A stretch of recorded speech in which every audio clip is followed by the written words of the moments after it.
there is some breaking news at the moment with regards to the Julian Assange situation, because he has, as we can see here, this is from the BBC, Julian Assange, Sweden has dropped the rape investigation. I would say that a more accurate title is Sweden drops rape investigation for the third time.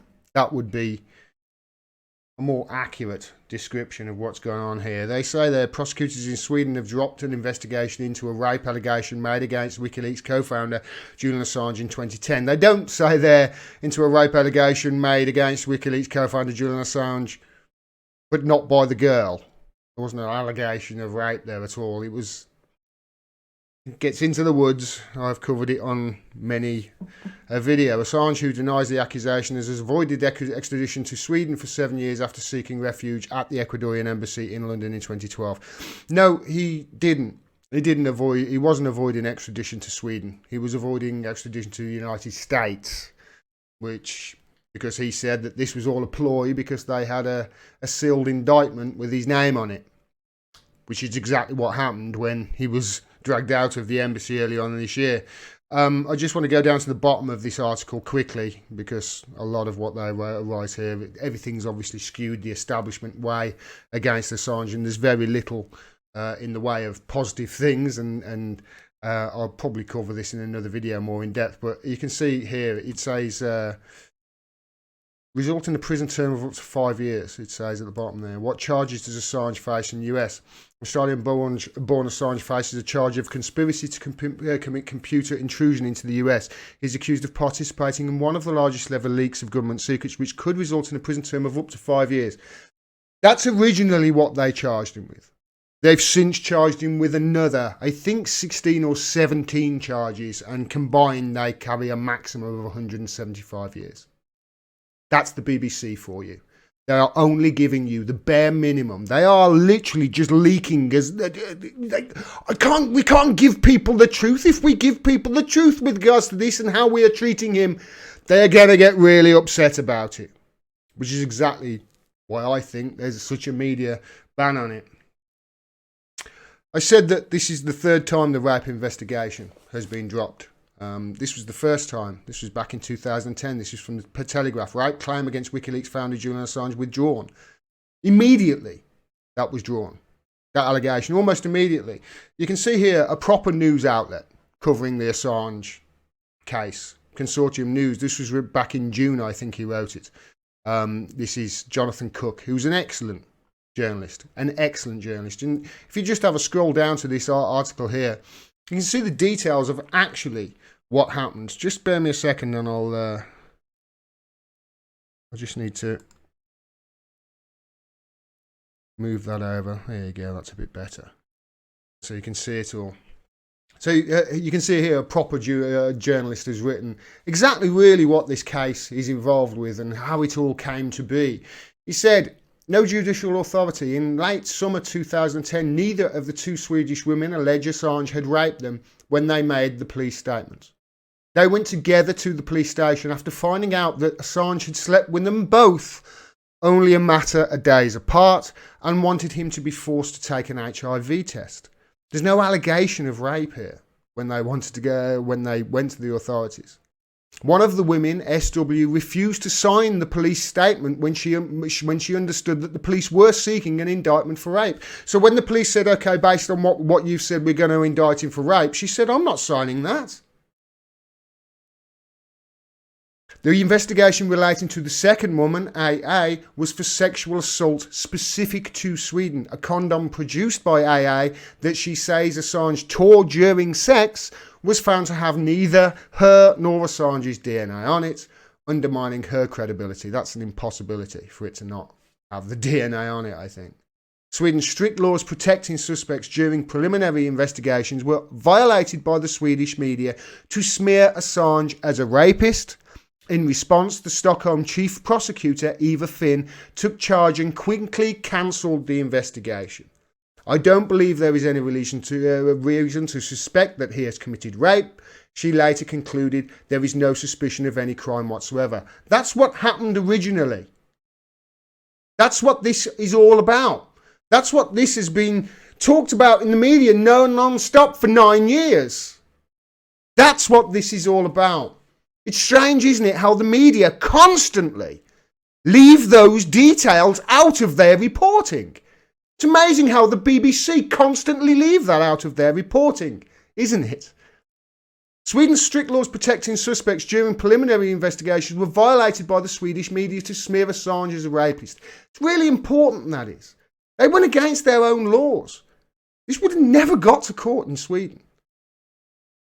Defence lawyer would have had an absolute field day with it. The case was revived by another prosecutor, Marianne Nye, although she never questioned Assange. He spent more than a month in Sweden waiting for developments in the case, but was then told by prosecutors he was free to leave for the UK, suggesting that suspicions against him were not considered serious enough to detain him in Sweden. He left, came to the UK, but then nonetheless, shortly afterwards, Interpol issued a red notice, usually reserved for terrorist and dangerous criminals.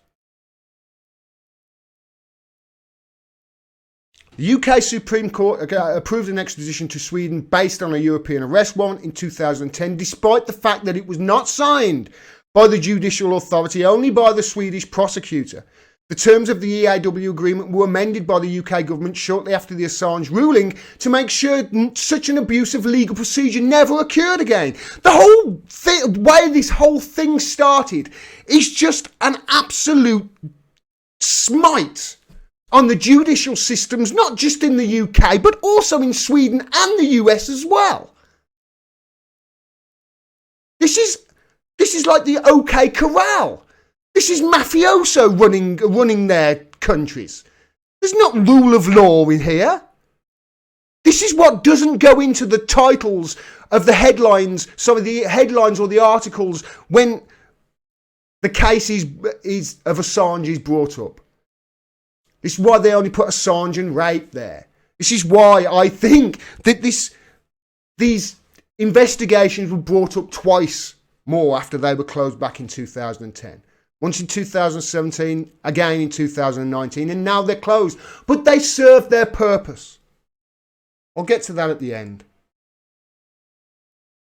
This is something else that they didn't mention in that BBC article, and they won't in the Guardian articles, etc. But again, here's a great journalistic outlet to get trusted source of news from. The Grey Zone. CIA spied on Julian Assange 24/7 in the Ecuadorian embassy. Yes. And, you know, the Ecuadorian embassy, Ecuadorian authorities installed this new security firm, UC Global, I think it was called, and they were spying on him 24/7, and the CIA had access to that server. This is a breach of human rights. He's in his asylum there. They don't say that in the BBC, do they? Another thing that they don't report in the BBC. This is Sweden dropping their investigation after Nils Meltzer's damning report and questioning them on multiple points that they had failed on with regards to their duties, if they are duty bound by the United Nations.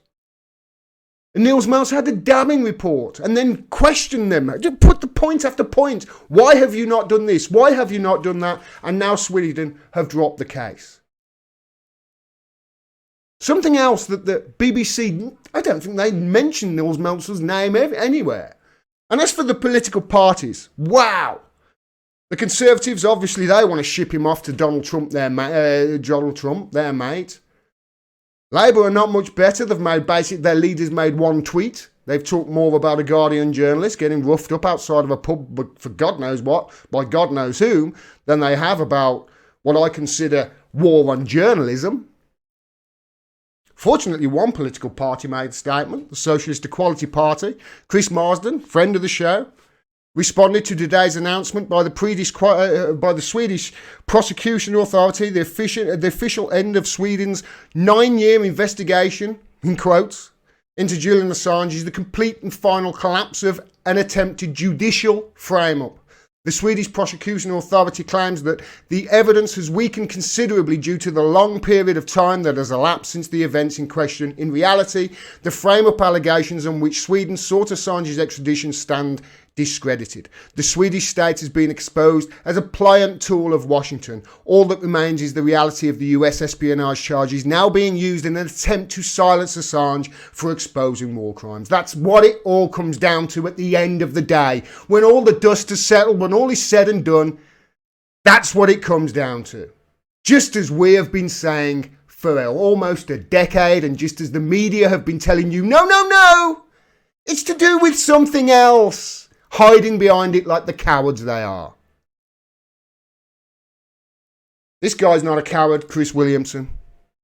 There is now no fig leaf of an excuse to continue to detain Julian Assange in any functioning democracy. That describes to the rule of law, that subscribes to the rule of law, the Home Secretary would order his immediate release. Correct. He's another great journalist, Jonathan Cook, who wrote that article in Consortium. Sweden has finally dropped its investigation of Julian Assange, confirming nearly a decade late there was never a plausible case against him. But it successfully eroded public support, paving the way for extradition moves by the US for political crimes, and that's what I've been saying it's all about. This rape case was never about a case of rape. It was all about bringing up charges against allegations and charges of rape against Assange in headlines. Or as I wrote, this should be great news that this investigation has been dropped. It's not. This investigation has just fallen away and it's become now what we've always said it was. But the investigation only had one purpose: to fuel newspaper headlines associating Julian Assange with rape, to poison people's minds against him. The investigation, which has to my knowledge now been dropped 4 times, it's actually 3 times. I was wrong there in that. I thought it was 4, but it served its purpose. The allegations rightly have been dropped against Julian Assange, and we all need to get behind him, because only our words, only our actions, only the people of this country, of Australia, of America, of all the countries around the world that value democracy, that value a fourth estate, that value freedom and freedom of the press and sovereignty. It's only if we stand up that he will walk.